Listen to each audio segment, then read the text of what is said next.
ஆரம்பிச்சிருவோமா? நம்ம ஏற்பாடுலாம் சூப்பரா இருக்கு. சரி, ஆரம்பிச்சிருவோம். ரெடியா? சின்ன ஒரு ஐயோ அவர் மறந்துட்டேன். அவர் இல்லாம எப்படி சார் மன்னிச்சிரு. இந்த வராரு பாருங்க, எப்படி படை சூழ வராரு பாருங்க. காலங்காலமா நம்ம கட்சியில அமைச்சரா இருக்கவங்கலாம் நேத்து வந்து இவர் அமைச்சரானவருக்கு எப்படி எந்திரிச்சு நின்று மரியாதை கொடுக்குறாங்க பாருங்க. கொடுக்கணும்ல. உட்காண்டாரு. ஆரம்பிச்சிருவோமா இப்ப? அப்புறம் ஏற்பாடுல எப்படி பண்ணிருக்கீங்க? பயங்கரமா பிச்சு பின்னி படம் எடுத்துட்டோம். அப்படியா? ஆமா, நம்ம ஆளுங்க மட்டும் தான் உள்ள. அங்க பாருங்க சார். இந்த விழாவுக்கு வந்திருக்கீங்க, இந்த விழாவை எப்படி பாக்குறீங்க சார்? இந்த விழாவில் நாங்கள் கலந்து கொண்டிருப்பது மற்றற்ற மகிழ்ச்சியாக நாங்கள் பார்க்கின்றோம். குடும்பமாக தலைமுறையாக இந்த கட்சியின் விசுவாசியாக இருக்கிறோம். அது மட்டுமல்ல, இந்த கட்சியின் அடிமை என்று சொன்னாலும் எங்களுக்கு வருத்தமே இல்லை. முன்னாள் தலைஞர் அவர்களுக்கும் நாங்கள் அடிமையாக இருந்தோம், அவருடைய மகனுக்கும் அடிமையாக இருந்தோம், அடுத்து அவருடைய பேரனுக்கும் அடிமையாக இருக்கிறோம். இந்த குடும்பத்தில் எத்தனை பேர் வந்தாலும் நாங்கள் அடிமையாக இருப்பதில் நாங்கள் பெருமை கொள்கிறோம். இதை நீங்கள் சமூக நீதி இதெல்லாம் பேச வேண்டாம், இது எங்களுக்கு பெருமைதான். இந்த குடும்பம்தான் நாட்டை ஆள வேண்டும் என்பதில் நாங்கள் உறுதியாக இருக்கிறோம். இந்த குடும்பத்திற்கு நாங்கள் கட்டப்பாவை விட மிக விசுவாசமாக அடிமையாக இருப்போம் என்பதை நாங்கள் உறுதியாக கூறுகிறோம். சரிங்க சார், நீங்க ஒரு விருது ஒன்று வாங்குனீங்களே, என்னது? பேராசிரியர் விருது வாங்கிட்டு அடிமை. சரிங்க சார், நல்லா இருக்கு. நாங்க அந்த பக்கமா போய் அடிமையாக உட்கார்ந்து கவனிக்கிறோம் விழாவை. எப்படி? பயங்கரமான விசுவாசம். ஆமா, பேராசிரியர் பட்டம் எதுக்கு கொடுத்துருக்கோம்? இதுக்கு தானே. ஒண்ணுதான் வருத்தமா இருக்கு, அது ஃபுல்லா பேனர் கட் அவுட் அது இதுன்னு வச்சு ஆக்சிடென்ட் ஆயிருமோ அப்படின்னு. இதுல என்னப்பா இருக்கு? பேனர் தானே, இது கலாச்சாரம் இருக்கிறது. பேனர் கலாச்சாரம் என்ன? நீங்க தளபதி மாநாடுக்கு நம்ம என்ன சொன்னோம்? அந்த மாதிரி பைபாஸ் ரோடு பேனரு கட் அவுட்லாம் வச்சா ஆக்சிடென்ட் ஆகும் அப்படின்னோம். ஆனா இது சிட்டி, அவ்வளோ வண்டி பஸ் எல்லாம் போயிட்டு இருக்கு, இங்க ஆகாதா? நீங்க அதனால தான் குடுக்கல. அதை விட இங்க பாரு, இப்படி கட்சியே ஆரம்பிக்கல, அதுக்குள்ள இவ்வளவு அட்ராசிட்டி பண்ண என்ன பண்றது? சரி நம்ம இப்ப ஆரம்பிச்சிருவோமா? அவரை பேச சொல்லுவோமா? யாரு அவரை? நீங்க முதல்ல பேசிருங்க. நானா? உங்கள்ட்ட இருந்து ஆரம்பிச்சிருவோம். சீனியர், நீங்க பேசுங்க ஃபர்ஸ்ட். அதாவது இந்த இயக்கம் தான் நம்ம நாட்டோட வளர்ச்சியை உருவாக்கி இருக்கு. அவர் தோல்ல துண்டு போட்டிருக்காருன்னா அதுக்கு நம்ம தான் காரணம். அவர் படிக்கிறாருன்னா நம்ம தான் காரணம். எல்லாத்துக்குமே நம்ம தான் காரணம், புரிஞ்சுக்கோங்க. இப்போ நான் வந்து தலைவர் அப்படின்னு எல்லாரும் கையை தூக்கணும். யாரெல்லாம் கை தூக்கலையோ பக்கத்தில் இருக்கவங்களும் கொட்டுங்க, புரியுதுங்களா? தலைவர் தூக்குறவர் கொட்டு. தலைவர் பீச்சாங்கை தூக்குறவர் கொட்டு. தலைவர் அடுத்து பேசுவோமா? அடுத்து வேற யாரும் இல்லையா? அதான் அவர் அடுத்ததாக முன்னாள் மத்திய அமைச்சர் அவர் பேசுவார். சொல்லுங்க. இதுக்கப்புறம் எதுக்கு நம்ம காத்துட்டு இருக்கணும்? இவ்வளவு நாள் நம்ம காத்துட்டு இருந்துட்டோம். இதுக்கப்புறம் சின்னவர் எப்போ நம்ம துணை முதல்வர் ஆக்க போறோம்? சீக்கிரமா ஆக்குங்க. நானும் எதுக்கு இருக்கேன், அதை பார்த்துட்டு போகணுங்க. நான் சீக்கிரமா அவர் ஆக்கணுங்க. நம்ம இதுக்கப்புறம் சும்மா இருக்க கூடாது. நம்ம வந்து இதுக்கப்புறம் ரொம்ப வேலை செஞ்சு அவரை வந்து துணை முதல்வர் ஆக்கணும், புரியுதா? வாய்ப்புக்கு நன்றி. எப்படி சிறப்பா பேசுறாரு. அப்புறம் வேற என்ன? அடுத்து அவார்டு கொடுப்போம். ஆமா, அவர் சொல்லுங்க. நல்ல ஆளுங்களுக்கு மனசா இதுவா சமூக போராளிகள். வாங்க, நீங்க தான் அவார்டு கொடுங்க. வாங்க கொடுங்க. கவலைப்படாதீங்க, 900 கோடி வந்து ஃபைன் கட்ட வச்சிட்டாங்க, கவலைப்படாதீங்க. அதெல்லாம் நம்ம ஈஸியாக தூக்கிடலாம். நான் சொல்ல வேண்டியது இல்லை உங்களுக்கு. வச்சுக்கோங்க, பெரிய வச்சுக்கோங்க. முடிச்சு ஆரம்பிச்சிருமா? மத்திய அரசே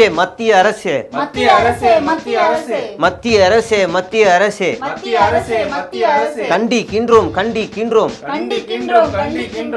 மதுபான கடையை மூடிடு.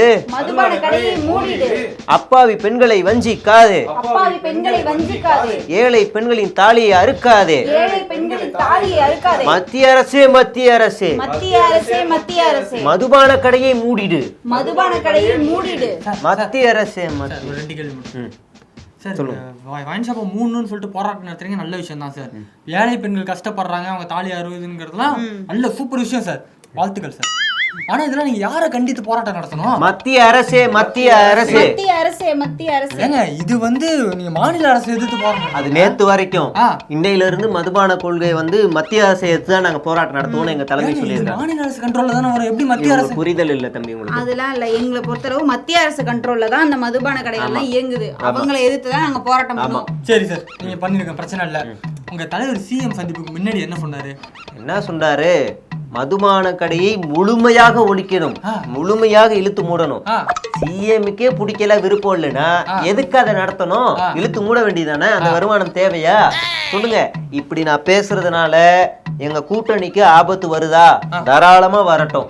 கூட்டணியே இல்லைனாலும் அதை எதிர்கொள்வதற்கு தயாராக இருக்கிறோம். மதுவை முழுமையாக ஒழிக்க வேண்டும் என்பதே எங்களுடைய ஒரே இலக்கு அப்படின்னு எங்க தலைவர் பேசினாரு. இப்படிலாம் பேசினார்ல, சந்திப்புக்கு அப்புறம் எப்படி பேசினாரு? சந்திப்புக்கு அப்புறம் என்ன பேசினாரு? அவரும் வந்து மதுபானத்தை வந்து கொஞ்சம் கொஞ்சமா குறைக்க தான் முயற்சி பண்ணிட்டு இருக்காராம். மதுபான கடைகளை நடத்திட்டு இருக்கிறதுல அவருக்குமே விருப்பம் இல்லைன்றது எங்களுக்கு அப்புறமா தான் புரிய ஆரம்பிச்சது. அதனால நாங்க வந்து சரி மாநாடு பத்தி வரேன். அது மட்டும் இல்ல, மாநாட்டு கூட இப்ப அவங்க 2 நாளா அனுப்புறேன், நீங்க நல்லபடியா பண்ணுங்கலாம் சொல்லியிருக்காரு. இதுதாங்க ஜனநாயகம். பாத்தீங்கல்ல, இந்த மாதிரி பேசுற உரிமை இருக்குல்ல. Super sir. அதான் ஒரு கேள்வி சார். இந்த வீடியோ உங்க தலைவர் ஒன்று போட்டாரு, அதிகாரத்தில் பங்கு. ஆமா, அந்த வீடியோ ஃபர்ஸ்ட் போட்டீங்க, அப்புறம் டெலீட் பண்ணீங்க, 2வதா திருப்பியும் போட்டீங்க, திருப்பியும் டெலீட் பண்ணீங்க, இப்போ 3வதா போட்டிருக்கீங்களே, என்ன காரணம்? அவங்க அட்மின் போட்டா மட்டும் நம்புறீங்க? எங்க நாங்க எல்லாம் மிரட்டுறதா? விடுங்க, வேற என்ன, அதெல்லாம் ஒரு விஷயமா? இப்ப இருக்கா இல்லையா வீடியோ? அவ்வளவுதான். ஆனா இப்ப நீங்க யாரை எதிர்த்து போராட்டம் நடத்துறீங்க? மத்திய தேசிய அளவுல மதுபான கொள்கையை அமல்படுத்த வேண்டியது மத்திய அரசாங்கம் தான். அப்பாவி மாநில அரசாங்கம் இல்லை, அவர்களுக்கு ஒண்ணும் தெரியாது.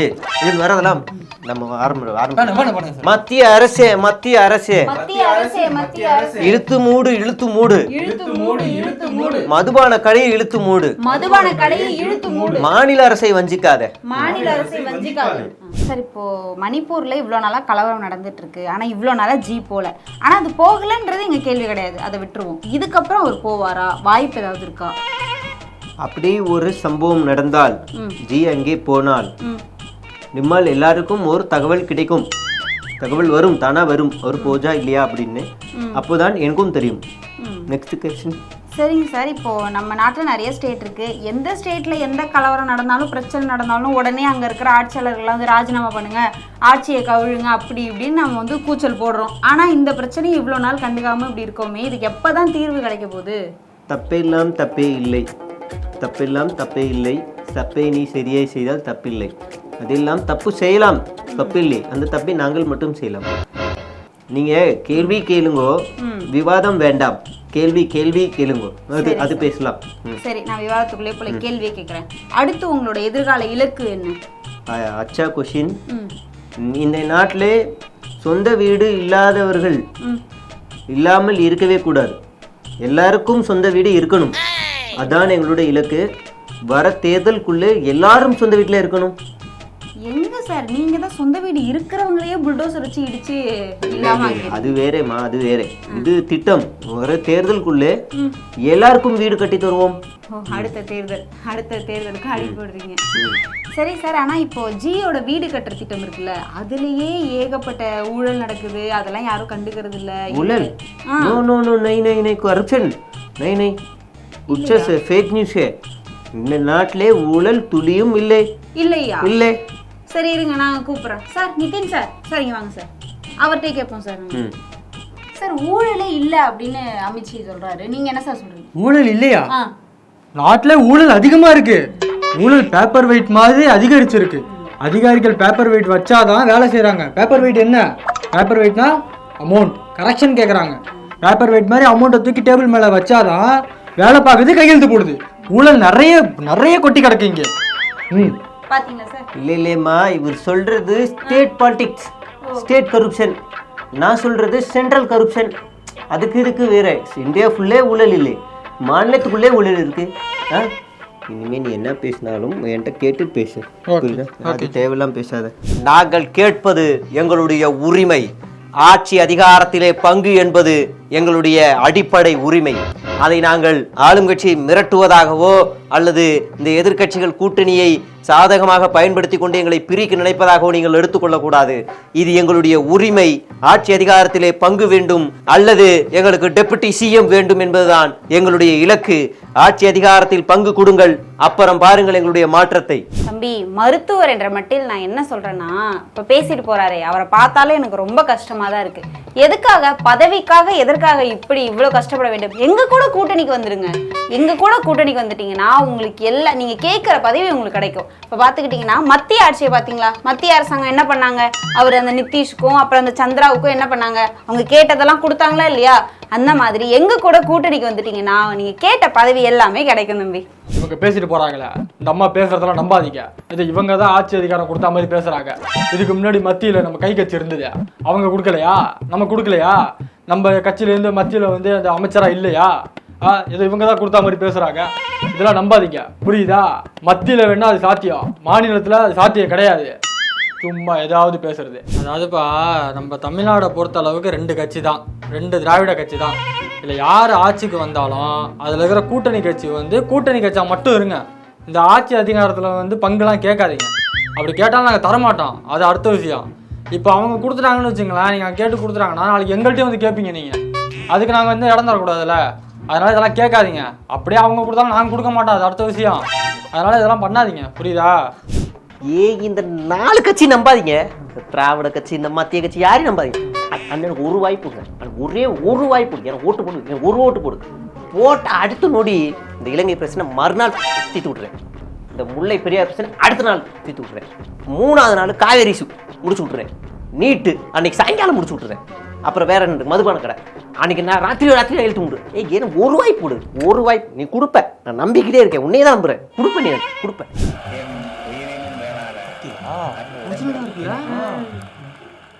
என்ன பிரமாண்டம், எப்படி எல்லாம் பண்றாங்கன்னே தெரியல. ஏஐ டெக்னாலஜி இது தெரியாதா? ஏஐயா? ஆமா. ஏஐனா என்னது? ஏஐனா இல்லாத ஒருத்தவங்களும் இருக்கிற மாதிரி காட்டுறது தான் ஏஐ. இல்லாத ஒருத்தவங்களும் இருக்கிற மாதிரி. இதை உனக்கு புரியுற மாதிரி சொல்லணும்னு வச்சுக்கேன். எப்படி சொல்லலாம், இன்னைக்கு நம்ம ஷோ பண்ணோம், இப்போ 3 பேர் தான் இருக்கோம். அவர் சேக் வர இன்னைக்கு லீவ் போட்டாரு. அவர் இருந்தா நல்லா இருக்கும்ல. இப்போ ஏஐ இருந்தா அவர் கொண்டு வந்துடலாம். அப்படியா? ஆமா, கொண்டு வருவோமா? இப்போ எம்டி சேர் இருக்கா, இப்போ அவரை கொண்டு வர மாதிரி நீங்களே ஆடி போயிடுவீங்க. எப்படி இல்லாத ஒருத்தவங்களும் இருக்கிற மாதிரி காட்டிக்கலாம்.